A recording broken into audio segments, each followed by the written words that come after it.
Hello mga ka-DDS, kasama po natin si Senate President Coco Pimentel at itatanong na natin sa kanya yung mga sinulat yung katanungan dun sa survey na ginawa natin. Pero bago po yan, hello po Senator. Hello Salamat Mocha. po. Thank you for involving me in your internet presence. Magandang araw po sa lahat. Bilang President po ng PDP Laban, Okay. na siyang yung partido po ng Partido ating po. Pangulo, ang tanong po ng ating mga ka-DDS ay kakampi niyo pa rin po ba daw ang ating Pangulo? Siyempre, alam niyo po na nung pinapatakbo pa natin si then Mayor Duterte, ako po yung dumidepensa sa media, sa mass media, sa kanyang kandidatura. Tapos, nung hindi po siya tumakbo nung Oktubre, tayo rin po ang nagdepensa sa kanya.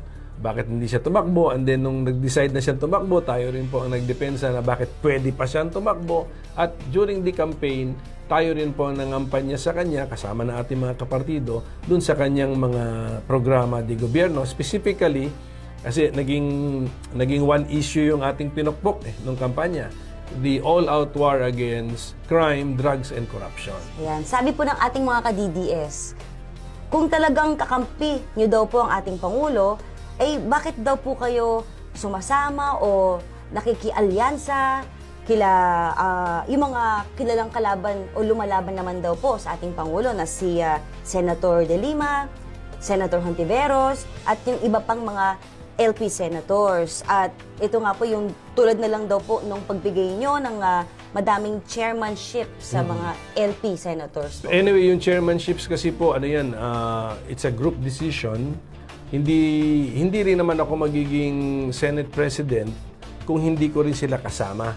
So, yan po yun, naging group of 20 kasi kami dyan Kaya po tayo naging Senate President. Tapos, ang chairmanship, hinati po natin yan sa basis sa expertise on paper ng mga senador.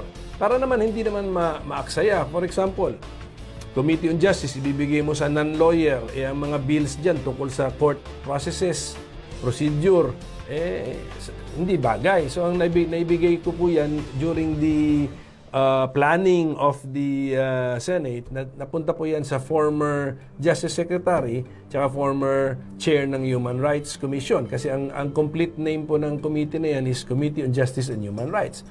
Pagdating naman po dun sa health, si dating PhilHealth kasi si Risa Hontiveros, kaya binigay po natin. So, ganyan po yung pagkahati. For example, tingnan mo yung public order.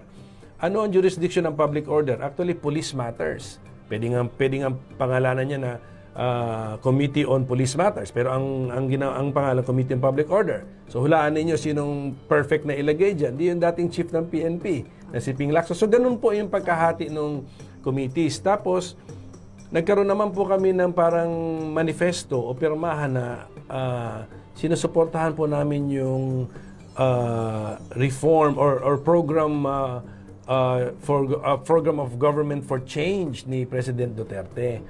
At mayroong mga 10 or 11 items po doon. So, pwede siguro merong nagdi-disagree meron silang hindi sila masyadong all-out support sa isa doon, pero at least sa rest of the program of government for change, isumasang-ayon po sila. Bulong-bulungan po kasi yung impeachment. Kay Duterte, kay Pangulong Duterte.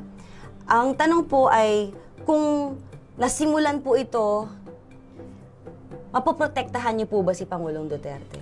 Una sa lahat, yung bulong-bulungan, hindi pa yan umabot sa tenga ko. Wala akong naririnig na ganyan.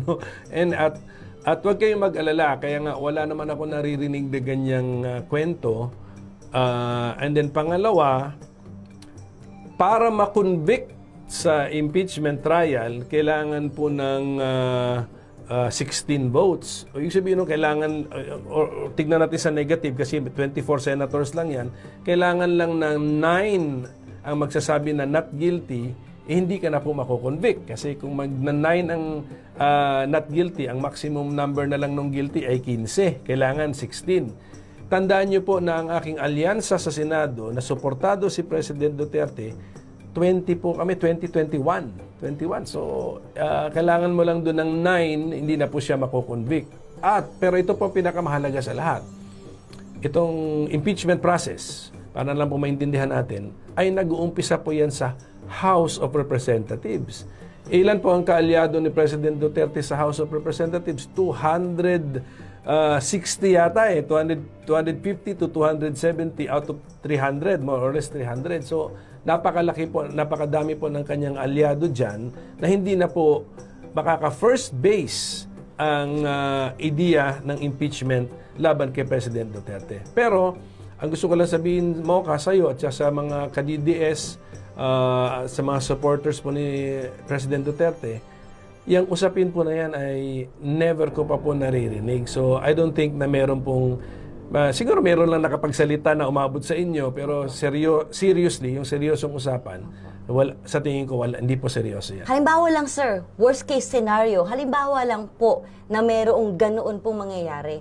Magpaprotektahan niyo daw po ba ang ating Pangulo? Siyempre po, lalo na kung, kasi una sa lahat, ang impeachment ay trial. There must be evidence. So, hindi lang po pwedeng, dahil sa ayaw nila ang presidente, ipa-impeach na natin yan. So, at this point in time, there is no ground, no reason to impeach him. Therefore, ang masasabi ko, I can get more than 9 senators to acquit him. So, wag na po kayo mag-alala po dyan. Sa huling Senate hearing patungkol po dun sa EJK or extrajudicial killings, may video po na nag-circulate sa internet. Ito nga po yung interview nung testigo po ni Senator De Lima. Tapos, nung pangalawang Senate hearing, nag-iba po yung sinabi ni De Lima patungkol po dun sa testimony nung witness po. Na obvious naman pong binago ni Senator De Lima. Bakit po nakalusot po yun? Hindi, ano na po yan, ang nagpapatakbo po ng hearing yung chairman. Kaya po lahat po yan iba to na sa chairman at political issue na yan laban sa chairman kung bakit sa pagpapatakbo ng kanyang hearing mayroong witness na umiiba ang kwento.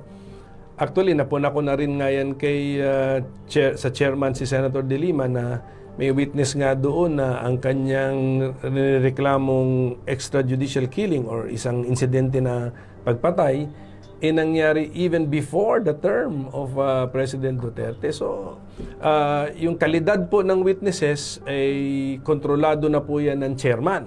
So, pananagutin na po yan ng chairman. So, let the netizens, let the people point this out para po makita po ng chairman na yung kanyang kakulangan.